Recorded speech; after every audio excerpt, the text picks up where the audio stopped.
ദിലീപ് കുറ്റക്കാരനല്ല എന്ന നിർണായകമായ വിധി ഈ കേസിലെ ദിലീപിനെ നീയാ കോടതി നിരപരാധി എന്ന് പറഞ്ഞിട്ടും ആൾക്കാരങ്ങോട്ട് അക്സെപ്റ്റ് ചെയ്യണില്ലല്ലോ. ആൾക്കാർ പറയും പോലെ കോടതിയൊക്കെ വിലക്ക് വാങ്ങുന്നു. ദിലീപിനെ വെറുതെ വിട്ടു എന്ന ഏറ്റവും പ്രധാനപ്പെട്ട വാർത്ത പ്രേക്ഷകരെ അറിയിക്കുകയാണ്. ആൾക്കാർക്കല്ല, മീഡിയക്കാർക്കാണ് കുഴപ്പം. എപ്പോ വന്നു? രണ്ട് ചായ എടുക്ക്. ചായ അല്ല, കട്ടൻ എടുക്കാം. തലപ്പൊടിയിടാൻ മറക്കല്ലേ. എന്റെ വായിരിക്കണ കാട്ട് പിടിക്കരുത്. എനിക്ക് കട്ടൻ വേണ്ട, തണുത്തുള്ള എന്തെങ്കിലും മതി. അതവിടെ ഫ്രിഡ്ജിൽ കാണും. ദിലീപിനെ വെറുതെ വിട്ടു എന്ന വിധി വരുന്നു.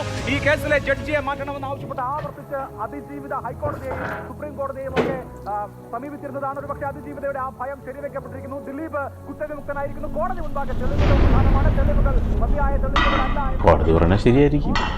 കോടതിക്ക് തെറ്റുപറ്റുമോ? ദിലീപിനെ വെറുതെ വിട്ട് എറണാകുളം പ്രിൻസിപ്പൽ സെഷൻസ് കോടതി 8ാം പ്രതിയായ ദിലീപിനെതിരെ ക്രിമിനൽ ഗൂഢാലോചന കുറ്റം തെളിയിക്കാനായില്ല. 1ാം പ്രതി പൾസർ സുനി അടക്കമുള്ള 6 പേർ കുറ്റക്കാർ. ഇവർക്കെതിരെ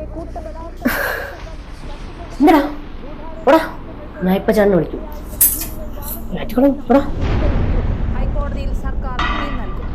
പിന്തുണച്ചവർക്കും പ്രാർത്ഥിച്ചവർക്കും നന്ദി. ചേട്ടാ ഞാൻ പോണോ? എന്ത് പറ്റി? പോയിട്ടൊരു അത്യാവശ്യമുണ്ട്. പിന്നെ പോ.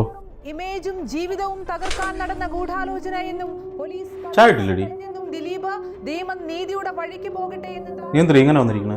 ഇതൊന്ന് ഓഫ് ചെയ്യുന്നുണ്ടോ? ചെവി പൊട്ടണം. തദ്ദേശ തെരഞ്ഞെടുപ്പിന്റെ എന്താടി ചേട്ടാ, ദയവ് ചെയ്ത് നിങ്ങളുടെ കൂട്ടുകാരന്മാരെ വീട്ടിൽ കൊണ്ടുവരരുത്. എന്താടി എന്ത് പറ്റി? ഒന്നും പറ്റിയില്ല, പറ്റാതിരിക്കാനാണ് പറഞ്ഞത്. ഇതുപോലുള്ളവന്മാരെ വീട്ടിൽ കൊണ്ടുവരരുതെന്ന്.